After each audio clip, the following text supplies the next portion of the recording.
Doctor Krishna Chaitanya, intervention cardiologist, Apollo reach, Karimnagar.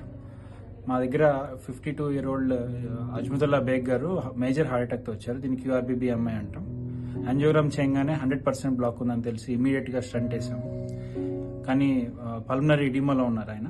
Major complication develop అయింది. ఇమీడియట్గా మనం టేకప్ చేసి ICUలో పెట్టి స్టెబిలైజ్ చేసాం. He's comfortable and happy. He's being discharge today. నా పేరు మిర్జా అజ్మతుల్లా బేగ్. నేను జిల్లా వ్యవసాయ అధికారి కార్యాలయంలో ఆఫీస్ సబార్డినేట్గా పనిచేస్తున్నాను. సమయం 8:30 ప్రాంతంలో ఇంటి నుంచి ఆఫీస్ బయలుదేరే సమయంలో నాకు ఎడమ చేయి నొప్పి హార్ట్ అటాక్గా వచ్చింది. అపోలో 10 నిమిషాల్లో అపోలో హాస్పిటల్కి వచ్చి తీసాను. మన heart specialist Shri Krishna Chaitanya sir చాలా సంప్రదించారు. అందరు హాస్పిటల్ సిబ్బంది కూడా చాలా సంప్రదించారు. ఇందువల్ల ఈ రోజు బతుకున్న అందరూ